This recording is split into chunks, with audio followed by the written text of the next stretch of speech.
Hey, I'm Mike Lemon, and welcome back to Cyber Safe Families. We're going to be kicking off this kind of Cyber Safe Families 2.0 version, where we're moving from just doing information, so sharing things so you are aware of what's going on out there. We want to make transformation in your life. So we're bringing on people, we're partnering with other groups to really kind of move you from just knowing what's going on, but to making better decisions and making safe decisions for your children. So today we're going to be starting off this series of trainings with Gena Peth from Conversational Parenting. And Ms. Gena has been in the IT field for a very long time. She's a veteran in the IT field and is moving to actually start helping parents. So now she actually, if you can think about kind of a Best Buy, the Geek Squad, you call them when you have a problem when your computer's not working. Well, she is actually the kind of the Geek Squad for family safety. So if you want to know how different apps work or how monitored apps work or setting up your router, she's the one that can kind of help you one-on-one with that and through the technology that she's using. So, Ms. Gena, I'm very happy for you to be here as well. Thanks for the invite, Mike. I really look forward to being able to share this content and help families just really get a better understanding of how to manage. Absolutely. And kind of what we're going to be talking about today is screen times and three things that parents must understand about screen time. And can you kind of give your background about kind of where you're from and what kind of gives you the expertise that so the parents understand what you're talking about. You've been through this, you've done this. Yeah, so first of all, just to start off, I'm a mom of 7, so I've raised 7 teenagers. I got 1 left at home, and so praise you for that. Yeah, the oldest is in their 30s, and so from going through the tech boom with all of these kids, I really had to learn a lot, and as a technologist, found it really hard.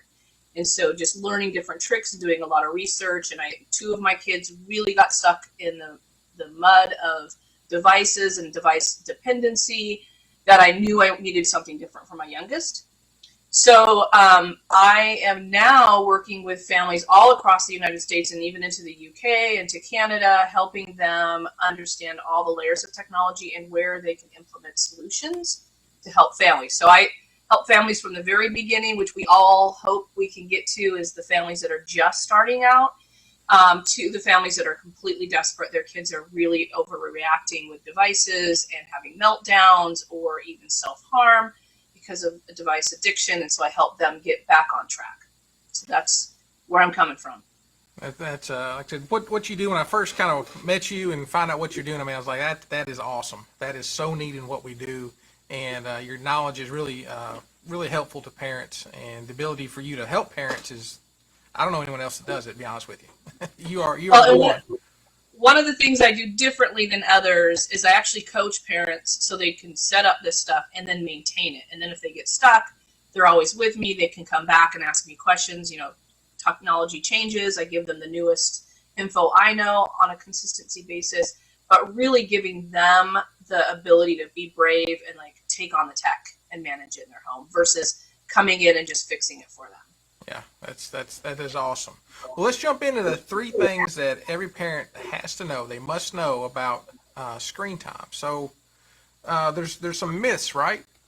Yeah, there's these myths that come up quite a lot when I'm talking with parents. So we have that it's either all or nothing. So they either give all access to their child and then they take it away. And we'll go a little bit deeper on why that is and then some solutions around that. And then also that it's just too hard to take back the access and, start limiting because mostly around how their children respond. And so they don't know how to approach that and realizing that, life is being taken over by devices. And then third, what comes up is, okay, well, you're telling me to set the screen time limits, but I don't want to touch my router. And what if I break the device? And so there's just some limiting beliefs around these myths of what's actually possible. And once we do the breakthroughs, I think it's really going to help some parents. Absolutely. And I think the big fear for most parents is because we've been through a time where, I think before the pandemic, Pew came out with the research with a paper saying that kids are online an average of 40 hours a week. And then now through the pandemic, through virtual schools, kids are online 80, 100 hours a week. And it just becomes to the point now where parents are like, all right, they've kind of went a little too far. let's bring them back in, but they Yeah. know as well as I know, and you know, that sometimes can be a fight if it's not done right. So we want to jump into and see how we can help parents so there isn't that fight. So let Yeah. me Let's do it. pop over here. There we go. So number So, one myth, all or nothing. yeah. So what's happening is this yo-yo, what I call yo-yo parenting. And in my programs, I'm pretty open and honest with my parents. I love them a lot and have a lot of empathy, but I'll be like, hey, it sounds like you're doing some yo-yo parenting. And they're like, what do you mean? And that's the giving and taking back of devices without really implementing much change. So why this is happening is because parents are feeling really guilty if they take a device away. They don't want their kid to feel left out. And they're really concerned about how kids will respond. And so it's no, mystery that the evidence and the research is there that children are really responding negatively when a device is completely taken away. So there's different ways of managing that. And usually it's out of a response, it's out of a reaction mode. Like the kid didn't do what they were supposed to do. They are failing their grades, or they did something online that they shouldn't have done. And so it's this immediate jerk reaction. I'm going to take it all away, and then tomorrow I'm going to feel really guilty. And before I do anything about putting any steps in place, I'm going to give it back to you, and then we're just in that cycle. Yeah, and so we've seen it. You have seen it as well, where the parent takes it away, and then there's the blow up, and then, like you said, they either feel guilty or the kids are just on them about getting this back, and then finally just kind of give up. But what's the real truth about that? So the truth is we can manage technology, and it really comes down to a couple of three key pieces. Is just really consolidate. So a lot of families have way too much tech. Their kids have phones and tablets and laptops and smart TVs, and they all have access to everything. And so really consolidating to make sure you know what your kids are doing and accessing on devices so that you have a lot less to worry about. So that's one of them. And even consolidating the amount of apps that are on devices and kind of being aware so we're not raising app hoarders with kids on their phones and they just have hundreds and hundreds of them. And then just learning that there are solutions even in the devices that you can set settings to help you. And so if it's, for example, the kids didn't get their homework done, well, maybe the device needs to not even turn on or allow them to get on a device until 5 o'clock at night. And maybe it's limited between, after school and dinner time. And so there's some things that you can do around that. And I think that the key piece here is to learn to be proactive, have a plan. And you're going to hear this throughout the whole talk today repeatedly, because that is key, is the communication, is to be proactive. So if something goes wrong or isn't done right, that you have a plan in place. And so you're not reactive and starting that cycle. Absolutely. Myth number 2, access and limits. It's too hard to take it back and limit it. It's just too hard. It's just too hard. And that is a limiting belief because parents are completely overwhelmed, Mike. I mean, they're working full time. Their kids, most kids are in school now, but some parents chose to have their kids part in school and part home, different situations. So we're still not quite back to things. And so parents are really just struggling with, how do I do this? And the fear of, that the kids are going to be left out if they take away the device. And so what's going to happen there? And a lot of that has to be, with this going back to school mode and getting back into, regular in-person contact. And so where's that balance of figuring out how to balance it? Well, kids don't want to balance it. So there's actual research that 62% of kids would rather be on their device than be in person communicating. And that's pretty significant. So we as parents have our work cut out, but we can do it. The fear of the emotional attack on parents from kids. So I work with families where they're trying to limit access, so they're still kind of in that yo-yo parenting. And when that happens, the child will emotionally attack the parent. You're the worst parent. I hate you. You don't understand. It really hurts the parent. The parent has a lot of their own stuff going on that they can't take that message. Or they'll punch a hole in a wall. Or they'll break their parents' belongings. Like, it gets that significant. And so it's not that I don't understand and that I think this is just a total myth, But the reality is there are solutions. There are, and I think something I think we've talked about before is that it's not just the kids who are kind of driving that, hey, being left out. A lot of times it's the parents who are kind of giving that same line of kids are being left out if you're not doing it, right? So sometimes the parents can be kind of the bullies of you should be a different parent, and that can be kind of hard. Oh yeah, I have an actual personal story. I had parents come to me and tell me these things, but I didn't really experience it until a mom came to me and I found out they were going through the back door and telling my son that I was making him be left out by not giving him Snapchat, and that she would have a conversation with me. And it was funny because she doesn't know what I do for business. she Coming to me is like, well, now you're just going to kind of get a lesson. But parents are, it's really, parents are really struggling with that when, a whole basketball team says, hey, we're on Snap, and that's the only way we're going to communicate, when there is other options like Team Snap, right? And so instead of using like an actual, safer app, people are just migrating to these lesser, safer apps, and it's hard for parents. It's really hard. But we have to step up and kind of put the big shoes on and really start understanding what's happening behind screens. So the truth is, if you have to take back access, and I deal with this daily with parents, you have to take back access. What you need to do is take personal responsibility and say, hey, I'm really sorry that I just learned that Snapchat is really not a safe app for you. And I know this is going to be frustrating. You're going to be really mad, but we're going to have to start figuring out how to take it back. And so there's a little bit of a philosophy I teach parents. So if it's an overall, like they're just on devices way too long, then the philosophy is to start where you can make sure they're getting good sleep. So cut back at night, and no devices during mealtime, and then no devices the first thing in the morning. So start there so that at least you're starting a pattern instead of this haphazard, you're frustrated they didn't do homework, so get off the device. Yeah. Or that push and pull all the time. Start a rhythm, because that's going to be easier for kids. And then you can start cutting back and you can start swapping out. These are things that I work with parents on. So there is a way to maneuver this without having to be the yo-yo give and take process. Yeah, I think that communication, though, is I heard this one story that it's from a teacher, said he had a student stand up and he went to push him against the chest to push him back, and there's resistance, but then he stopped. He said, all right, I just want to push you back 1 inch so people can see what we're doing. And so he pushed him back, and it was easy, and it was it's the same thing happening, but there's actually that communication of why we're doing this. And so I think a lot of times when kids don't understand what's happening or why it's happening, there is that big resistance. But if they understand, you have that communication, that resistance, that fighting decreases, because they understand you're on the same team instead of being on opposing teams. Yeah, and so one of the things with that is that the device has now become a dependency for them, and it's an easier friend than trying to do it in person.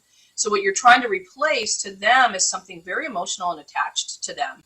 And so having more empathy around what you're actually asking them, and come from that place of your heart, like, look, I know this is going to be really hard and we're going to have to start cutting back, but I want to help you through that process, and I want to swap out other activities. This isn't me just being mad. I'm not mad at you.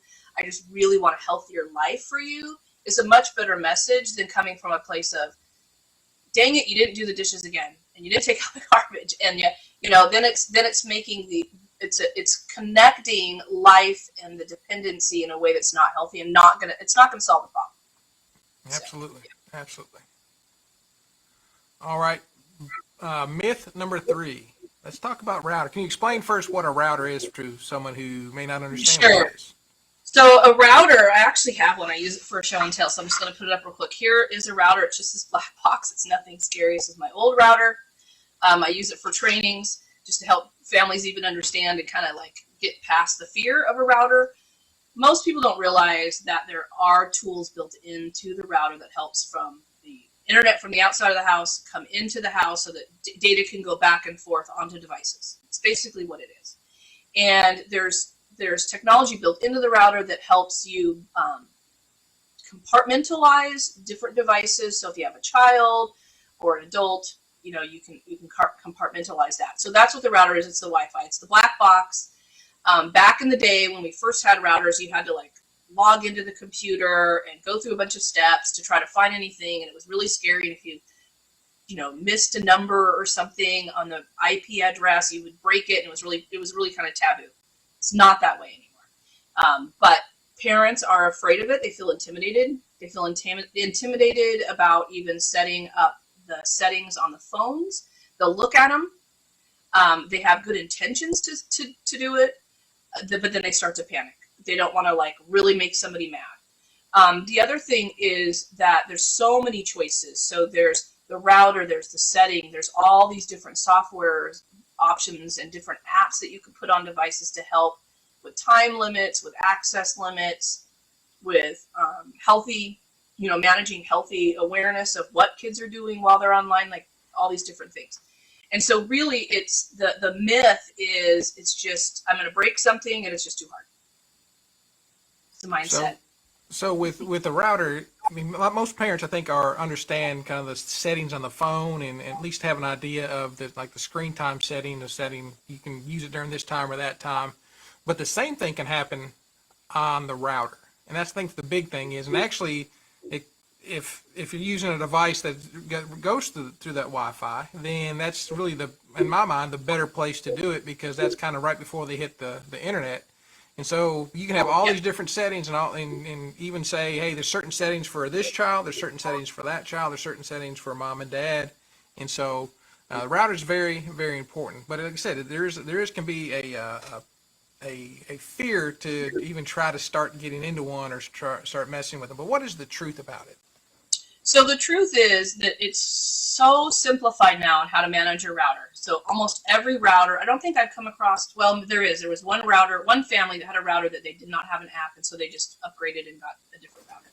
But most routers have an app that you can download onto your phone. You can add each person's devices, each profile, just like Mike was saying, and set up time limits and blocking per group of devices or a person. But you can also add some things to your router, like clear browsing, which just says nothing with specific categories can even get through the router before they even get to a device. And so the router is really the most powerful, like Mike was saying, about how it stops. It's the stop gate. It's like putting the lock on the front door. You're not going to get in. You can keep knocking, but you're not going to get in. So a person can search for something. It just does not come back to even the router to get into the household. And that's one of the powerful things about it. You really can't break a router anymore, because if you have the app, all the settings are there. There's no hidden things that you need to do.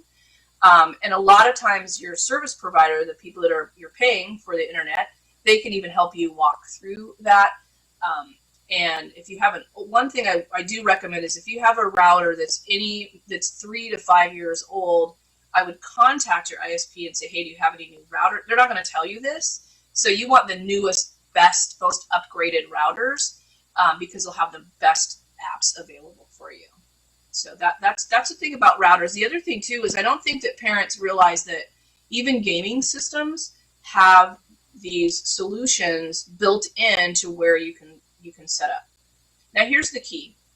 When it comes to this particular problem, is that we have a lot of ability at the router level to set the boundaries where kids can't invade them. Now there's workarounds, and I can help you with those. But because we've got some really intelligent kids out there, and there's settings, and the settings are good because you can lock the settings down so that kids can't undo the settings. Now you have to understand the layers of that on some of these devices, like Apple and Androids are different, and Microsoft Office is different through the Windows, but there are ways of doing that. Where the problem really lies, and where people like Mike and I are trying to gather others to really fight, is on the app level. So a lot of the app levels do not have the control set up right at all for our kids. And so they will claim, oh, look, you can slide this little lever over and it will block content, but then there's no parent control. There's no pin behind it. So the kid's just going to be like, oh, that's all I got to do is just keep sliding it back and forth, so mom and dad don't even know. So yeah, and that happened in our family. Was I had no idea, and so I think where the true concern is that communication and reconnecting with your child, building a plan with your child, because it's making sure you don't add too many apps, because the apps are where the problems really lie. Now, obviously, we have bad habits with devices. We're on them too much, but really it's because of the apps. So when we look at this, screen time is manageable, but it really starts with the parent. So it's really easy for us to say, well, I told Johnny that he needed to put his phone down and go do his chores, and he didn't, and I'm mad and I don't trust him. But we have given them an adult device that is very highly addictive, that we know by research it's affecting the brain. And so we have to take it upon ourselves now to be educated, increase that communication, reconnect before you set the boundaries. So Mike, one of the things I really want to press on parents is this screen here, because there's kind of with my work for the last 2 years and working with hundreds of parents, is there's a method to the madness. So we have to stop reacting and learn how to respond. We have to learn about the things to implement, have the conversations, get the tools ready, talk with the children about what we're implementing, and move slowly. Because if we move too fast, depending on the addictive or dependency level, so I work with kids that are on their device 18 hours a day. And so parents are literally having to make sure they even sleep. And we have to cut it back in a way that is a rhythm for that child, so they cannot have this adverse response. Now, I know there's times where it's super dangerous and your kid's, talking with, you have a 13-year-old girl talking with a 21-year-old man. Clearly, that app needs to be shut down. But when we think about the device itself, there is a layer of processing to make sure you're educated, communication is open, you've reconnected with your child, you learn about the right settings and what to do, work together on what you're going to do, and then implement. Because a lot of parents, they'll be like, oh, I just learned this and I'm going to go ahead and quickly implement something, and then it just shuts the whole family down, and then there's, the kid's literally in the hospital. I had a kiddo a couple weeks ago have to go to the ER because mom got frustrated, shut everything down. Immediately, kid puts a hole in the wall. So that's not what we want to be doing. We want to be opening that communication. So, yeah. Absolutely. And so, sit there, to get help. This is, it is difficult for you and I to do these things, to research these things. And so someone who has a job 40 hours a week and has, comes home and is running kids around, it's hard for them to really be able to do the research, to be able to and watch the 1,000 YouTube videos that I know just from, trying to fix a sink. I know how difficult that can be. But, what you're talking about is exactly what needs to happen. But if a parent needs some help, how can you help them? Yeah, so one of the things, I'll just give you an example. 2 days ago, I had a parent that I walked through helping coach them on the boundaries they needed to set. They needed the accountability, so we set up a plan. You're going to do these 3 things first, and you're going to make a phone call with me, and then you're going to do the next 3 things. They implemented Family Link for the Android devices, and then they had the child couldn't access something at school because of Family Link and the way things were working. And so she reaches out to me, and I do the research. So I reached out to Microsoft, and I reached out to Google Family Link through their support, because I have a tech way of asking the right questions, that I got a really great answer to solve the problem and get a solution through messaging them, which really saves them time, and then it helps a whole community of people, because then I'm able to bring that content. So really what I do is get people on the phone with me and really help them unpack what's going on, and then see how I can help coach them to learn about the technology. Because a lot of times in technology, everything's changing.